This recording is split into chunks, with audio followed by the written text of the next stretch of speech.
کیونکہ جب بھی ہمارے چیلنجز تھے جموں کشمیر میں 96 سے لے کے جو میں نے اپنا سفر شروع کیا تو میرے والد میرے ساتھ ہوتے تھے.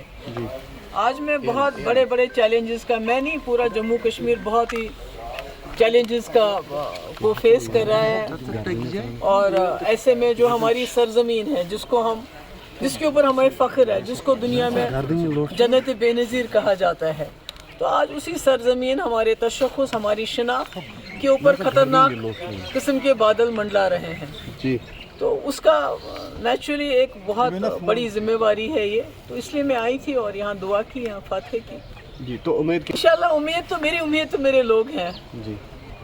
چاہے وہ ساؤتھ کشمیر کے لوگ ہیں جس وطن کی میں رہنے والی ہوں, چاہے وہ پیر پنچال کے لوگ ہیں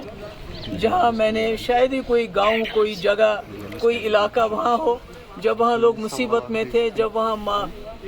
لوگوں کو مارا جاتا تھا, دن دہاڑے قتل کیا جاتا تھا, چاہے وہ ملیٹنٹ تھے, چاہے وہ سرنڈرڈ ملیٹنٹ تھے یا فورسز کے لوگ تھے. تو کوئی جگہ میں نے چھوڑی نہیں جہاں میں نہیں گئی ہوں. اور میں نے کوشش کی ہے جب بھی ہمارے لوگوں کے اوپر تکلیف آئی ہے تو میں نے کوشش کی اپنے حساب سے, کوئی میں بہت طاقتور انسان نہیں ہوں پر اپنے حساب سے میں نے کوشش کی کہ میں ان کے ظلموں کے خلاف آواز اٹھاؤں. جیسے کہ آپ کو معلوم ہے کہ جو ہمارے ٹرائبل لوگ ہیں جس میں ہمارے گجر, پہاڑی اور یہ جو بکروال قبیلے کے لوگ بہت زیادہ ان کے اوپر بہت زیادہ ظلم ستم کیا جاتا ہے کیونکہ لگتا ہے ان کی کوئی سنوائی نہیں ہے, ان کا کوئی پوچھنے والا نہیں ہے. جیسے کہ آپ کو معلوم ہوگا کہ 2 دن پہلے جانی پور جموں میں بھی ایک حادثہ ہوا جہاں ایک ٹرائبل بچی کے ساتھ زیادتی کرنے کی کوشش کی کچھ گنڈوں نے, اور اس کے بعد جب اس کو بچانے کے لیے اس کی گھر کے ماں گئی اور بھی کوئی لیڈی چلی گئی تو ان کو اتنا پیٹا کہ ہسپتال میں وہ اس وقت داخل ہوئی ہیں. اور پولیس نے ایف آئی آر درج کرنے کے بجائے وہ کاؤنٹر ایف آئی آر دینا چاہتے ہیں. تو میں سمجھتی ہوں یہ ساری مشکلات, یہ سارے جو ظلم ہے اس کے خلاف میں نے وقتاً فوقتاً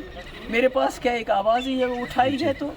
میں سوچتی ہوں کہ جموں کشمیر کے لوگ بالخصوص جو میرے اپنے وطن کے لوگ ہیں, میرے غلام شاہ پادشاہ رحمۃ اللہ علیہ کے علاقے کے لوگ ہیں,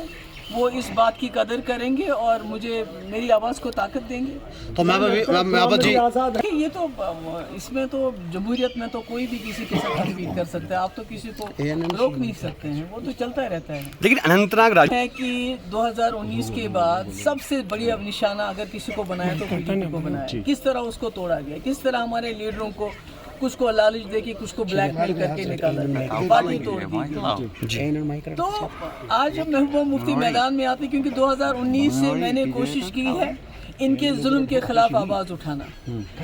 اس کے لیے بہت سی مجھے اذیتیں سہنی پڑی, میرے گھر والوں کو سہنی پڑی, اور